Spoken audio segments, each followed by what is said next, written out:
Karnal Lok Sabha hot seat न केवल पूरे प्रदेश की नज़र करनाल पर टिकी हुई है, बल्कि देश और दुनिया की नज़र भी करनाल पर टिकी हुई है। कारण आपको पता है, पूर्व मुख्यमंत्री मनोहर लाल खट्टर यहाँ से लोकसभा का चुनाव लड़ रहे हैं।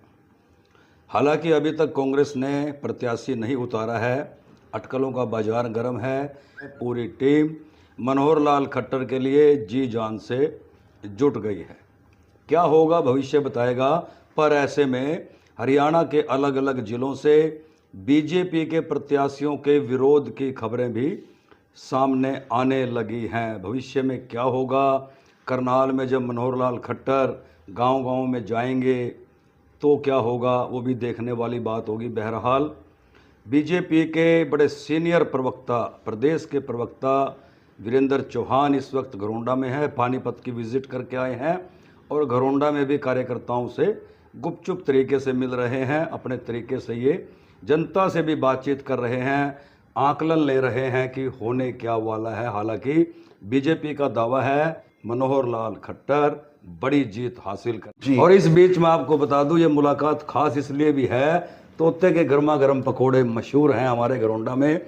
जो मेहमान आता है वो तोते के पकोड़े खाए बिना फिर घरोंडा से वापस नहीं जाता। पकोड़े कैसे लगे पहले तो ये देखिए, पकोड़े निश्चित तौर पर ये गजब के पकोड़े हैं। और जब भी मेरा घरोंडा आना होता है तो मैं आप जैसे मित्रों के साथ बैठकर, आपके साथ तो आज पकोड़े खाने का मौका मिल रहा है, लेकिन आप सरीखे जो मित्र हैं वो तोते के पकोड़े खिलाए बिना यहाँ से जाने नहीं देते।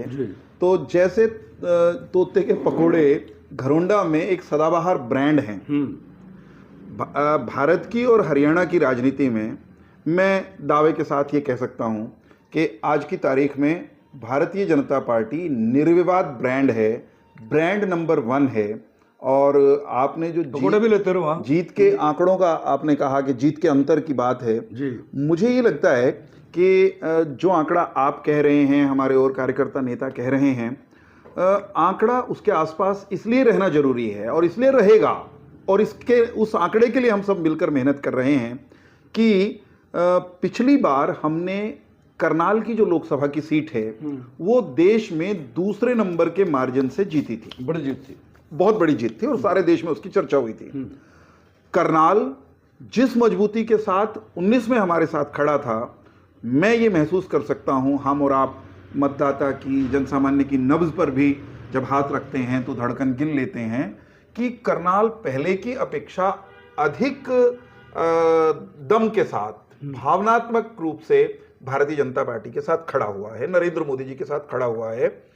लक्ष्य को पाना इसलिए भी जरूरी है कि जो प्रत्याशी भारतीय जनता पार्टी ने करनाल से दिए, मनोहर लाल जी हरियाणा की राजनीति के जिसे कह सकते हैं राजकाज की संस्कृति में बदलाव के प्रतीक बने हैं।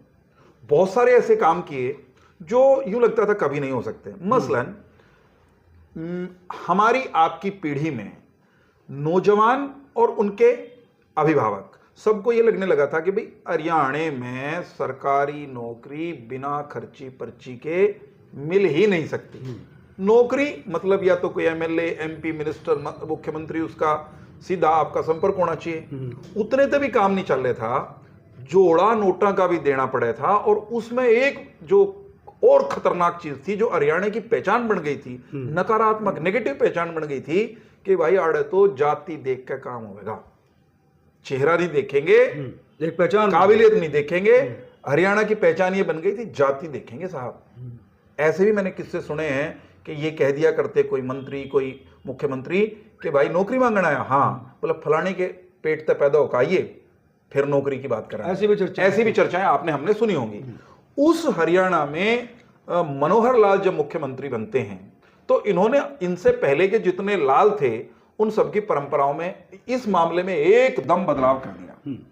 नौकरी मेरिट पर मिले, मेरिट पर दी जाए, इन्होंने जब शुरुआत में कही तो मैं स्वयं मैं पत्रकार रहा हूं लंबे समय तक, आज भी खुद को पत्रकार मानता हूं। तो मेरे मन में भी शर्मा जी भय था, आशंका थी कि यूं काम तो कोई नहीं होनेगा, न्यू क्यों कर, एमएलए नहीं जीने देंगे, मंत्री नहीं जीने देंगे, सबको हिस्सा चाहिए नौकरियों में। तो जनता से वायदा कर रखा है। जनता से वादा कर रखा है और जनता भी इसी भाव के साथ साथ में लगती है। लेकिन मनोहर जी ने पहले दिन से ये जिद पकड़ी और जिद करके संस्कृति बदली कि भाई हरियाणा एक, हरियाणवी एक, नौकरी तो मेरिट पे देंगे, नौकरी तो पारदर्शिता से देंगे, नौकरी तो खर्ची पर्ची के बिना देंगे। लेकिन असल में मनोहर जी ने, शर्मा जी, वो करके दिखाया। उसके लिए उनको कितनी कठिनाई आई होंगी आप बखूबी समझ सकते हैं कि कल्पना भी नहीं कर सकते, सोच भी नहीं सकते। कल्पनातीत 1.25 लाख नौकरियां हरियाणा में दी हैं, पर मैं आपको टोकूंगा, मेरिट पर दी। मैं टोकूंगा। हाँ। चौहान साहब, आप तो बड़े वरिष्ठ पत्रकार रहे हैं जी, लंबे समय तक और बड़े अच्छे संस्थान से जुड़े रहे हैं, दैनिक ट्रिब्यून जैसे संस्थान से। पर विपक्ष तो मानता ही नहीं है कि नौकरियां मिली। कहते हैं नौकरी है कहाँ, बेरोजगारी ज़्यादा है, बच्चा अपने प्रदेश को छोड़ के, अपने गांव को छोड़ करके पलायन कर रहा है, विदेशों में जा रहा है, गांव के गांव खाली हो गए। विदेश में नौकरी के लिए जाना, कामकाज के लिए जाना, ये ट्रेंड इन दिनों में बढ़ा है, इसमें कोई संदेह नहीं। और जैसे आप कह रहे हैं गांव के गांव खाली हो गए, गांव के गांव, हाँ, मैं कह रहा हूं, मैं भी गांव में जाता हूं। तो आप कह रहे हैं आपकी तरह बिल्कुल ठेठ देसी में मैं, हमारे यहाँ उपलानी गांव है असंध विधानसभा में। तो एक दिन मैं उपलानी, चोरकारसा, 2-3 रोड बिरादरी के गांव हैं उधर, इकट्ठे मैं एक साथ गया। तो मैं जैसे जाके बैठा, दोनों गांव में लोगों ने बैठते यही कहा, राम राम जी चौधरी साहब, क्या हाल चाल। तो हाल चाल नहीं बताते, सबसे पहली बात नहीं कहे, राणा जी हमारा तो गांव में खाली हो लिया। मैं ये कहता हूं कि ये ट्रेंड, इस ट्रेंड का समकालीन बेरोजगारी से लंबा चौड़ा संबंध नहीं है। एक ट्रेंड चलते हैं, जैसे कभी ट्रेंड चलता था कि सब लोग कंप्यूटर एजुकेशन की तरफ भाग रहे थे, कभी आईटी का दौर चला, कभी मैनेजमेंट का दौर चला। ये दौर है विदेश में नौकरी करने का, उस तरफ लोग जा रहे हैं, इसमें कोई संदेह नहीं। और ऐसी स्थितियां भी हैं कि छोटे छोटे गांवों में एबनॉर्मली, प्रोपोर्शनेटली बहुत ज्यादा लोग चले गए। लेकिन धरातल पर जो फैक्ट्स हैं उनको विपक्ष को मैं खुले में रोज चुनौती देता हूं टेलीविजन पे बैठ के। कांग्रेस हमसे पहले 10 साल शासन में थी।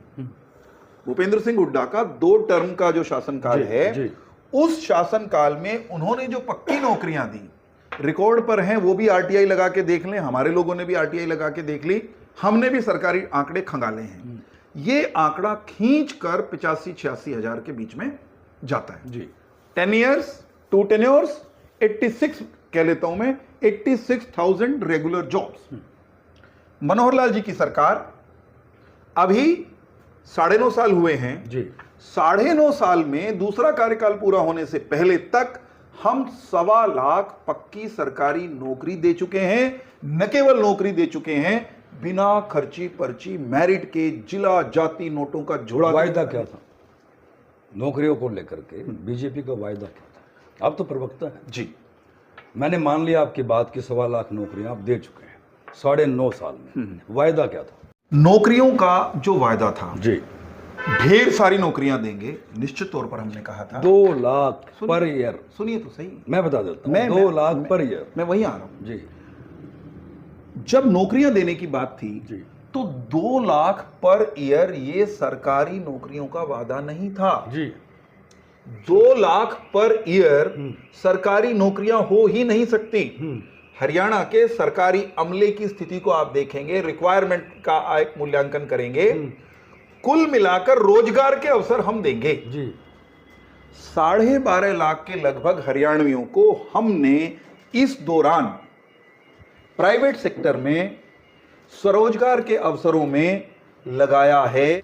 किसान नाराज है, ग्राम पंचायत नाराज है, कर्मचारी नाराज है। ऐसे में कैसे पार पड़ेगी? ना केवल मनोहर लाल जी की, 10 के 10 सीटों पर आपके प्रत्याशियों की। मैं ये कहता हूं 3 बड़े तबके नाराज हैं। मैं ये कहता हूं कि जिन किसानों के बारे में आप कह रहे हैं कि वो नाराज हैं, घेराव हो रहे हैं। सुनिए मुनिवर, मैं यही कह रहा हूं, मैं मान रहा हूं, जो किसी 10-20 आदमी इकट्ठे हो गए सिरसा में, फतेहाबाद में या कहीं, वो किसी प्रत्याशी को, भारतीय जनता पार्टी के हमारी किसी गाड़ी को देख के और वो हु हा करने पहुंच गए और उन्होंने एक इवेंट क्रिएट कर दी। डेमोक्रेसी में ये चलता है। विरोध सरकारों का करने वाले लोग पहले भी हुआ करते थे, लेकिन यूं तमाशा नहीं करते थे। मैं ये मानता हूं डेमोक्रेसी में ये ट्रेंड अच्छा भी नहीं है। किसान, क्या वो मुट्ठी भर लोग जो किसी एक किसान यूनियन के लाल झंडाधारी, हरा झंडाधारी, एजेंडाधारी किसी संगठन के सदस्य हैं, वो मुट्ठी भर खड़े होकर के और अगर कहीं धरना प्रदर्शन कर दें, वही किसान नहीं है। किसान वो भी है और वो ही है जो आराम से अपने खेत में काम कर रहा है, सरकार से कई कारणों से राजी है। किन कारणों से जरा गिनवाऊंगा तो आप मानेंगे मेरी बात को। चौहान साहब, सरपंच क्यों नाराज है? हमने व्यवस्था में जो बदलाव किया वो व्यवस्था की बेहतरी के लिए किया। हो क्या रहा था कि सरपंचों के पास बहुत सारे काम करने की स्वयं में कैपेबिलिटीज नहीं थी, इंफ्रास्ट्रक्चर नहीं था। हमने तय किया कि इतने राशि तक के काम वे अपने स्तर पर कराएंगे, इससे अधिक के जो बड़े काम होंगे उनको कराने के लिए हमने ई टेंडरिंग की व्यवस्था कर दी। हमने किसका नुकसान किया साहब? आपका गांव कौन सा है, मूल गांव? मेरा तो शहरी गरुंडा, शहरी गरुंडा ही है। मेरे गांव का नाम है गोंदर। गोंदर गांव में या राहड़ा गांव में या सालवण में, बड़ा में, गोल्ली में, माजरा में जो विकास के लिए पैसा आता है, हर गांव वाला ये चाहेगा कि मेरे गांव का एक एक पिज़्ज़ा मेरे नाम का जो सा रहा है वो पारदर्शिता के साथ लगे, जिस काम खातर आ रहा है उस काम में लग गए। ये कैसे संभव होगा? टेंडरिंग से ही होगा ना। ई टेंडरिंग पारदर्शी व्यवस्था है। हमने पारदर्शिता ला दी। अब हो क्या रहा था, पहले कुछ झोल झोल हो जाया करता था, अब वो कई तरह के झोल होने बंद हो गए। बंद हो गए तो आप किसी के झोल बंद करोगे तो वो बोलेगा ही, वो बुड़बुड़ भी करेगा। पर इसमें तर्क सरपंचों का ये भी है कि ई टेंडरिंग व्यवस्था में ना तो सरकार के पास दफ्तरों में कर्मचारी हैं, ना जेई हैं पर्याप्त मात्रा में, ना एसडीओ है, ना एक्शन है। अब मैं आता हूं, बहुत सारे बीडीओ ऑफिसों में स्टाफ का अभाव है, वो टेंडर लगे नहीं पाता। हाँ, मैं एक हद तक आपकी बात से सहमत हूं। मेरे पास भी ये फीडबैक है। देर होने के कारण वर्तमान में नुकसान हुआ। हमने धीरे धीरे उस प्रोसेस को स्ट्रीमलाइन किया है। जेईज की संख्या भी बढ़ी है, एसडीओज की संख्या भी बढ़ी है। कोई भी नई व्यवस्था जब लागू करते हैं शर्मा जी, समय लगता है, लेकिन अल्टीमेटली लक्ष्य क्या है? लक्ष्य है पारदर्शिता, पैसे का सदुपयोग हो और पैसा खू खाते में ना जाए। मनोहर लाल का क्या रहेगा? सर्वाधिक अंतर से हरियाणा में जीतेंगे और ये अंतर राष्ट्र के स्तर पर भी सर्वाधिक हो, ये हम सुनिश्चित करेंगे। क्योंकि हम सबको लगता है, करनाल के लोगों को, कि मनोहर जी नरेंद्र मोदी जी की कैबिनेट में बड़ी भूमिका में होंगे, राष्ट्रीय स्तर पर व्यवस्था परिवर्तन में बड़ा योगदान करेंगे और हमारी भी भारी भरकम वजनदार आवाज देश की सबसे बड़ी पंचायत में उठेगी।